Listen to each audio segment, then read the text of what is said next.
Hey, it's Congressman Erik Paulsen, and welcome to the first installment of Erik's Correspondence Corner for 2013.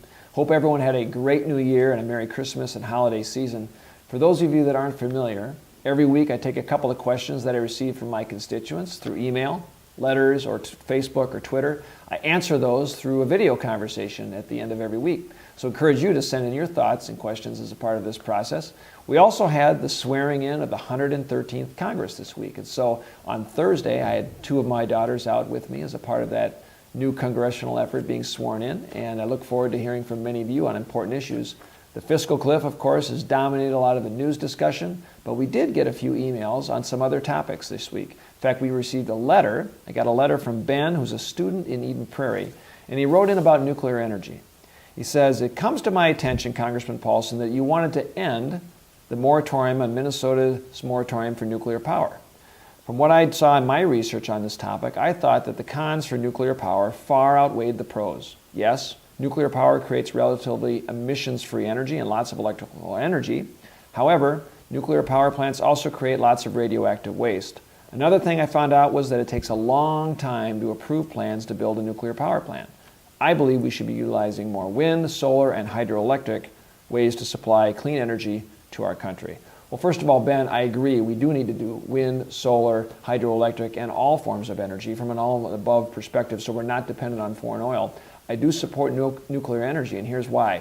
It is an important base load because the wind's not always blowing, the sun's not always shining. Other countries like France provide over 70% of all of their electrical needs through nuclear energy, and the technology is increasing so you have less waste actually in reprocessing that fuel.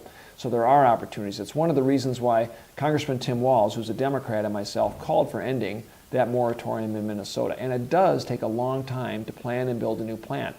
One more reason why we should have these long-term solutions, addressing those issues and move forward now and not waiting, because it can reduce a lot of greenhouse gases.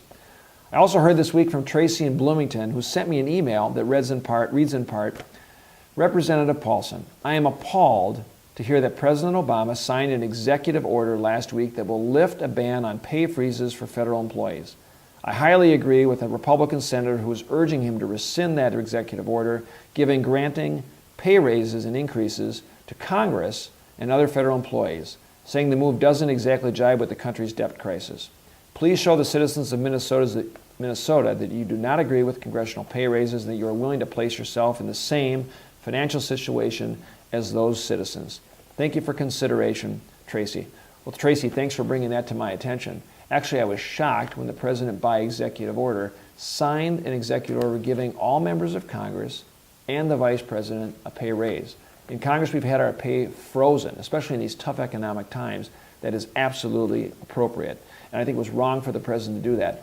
Elected officials in Congress and the Vice President do not need a pay raise. It's one of the reasons why we did bring up a bill on the floor to reject those pay raises to make sure that they do not happen.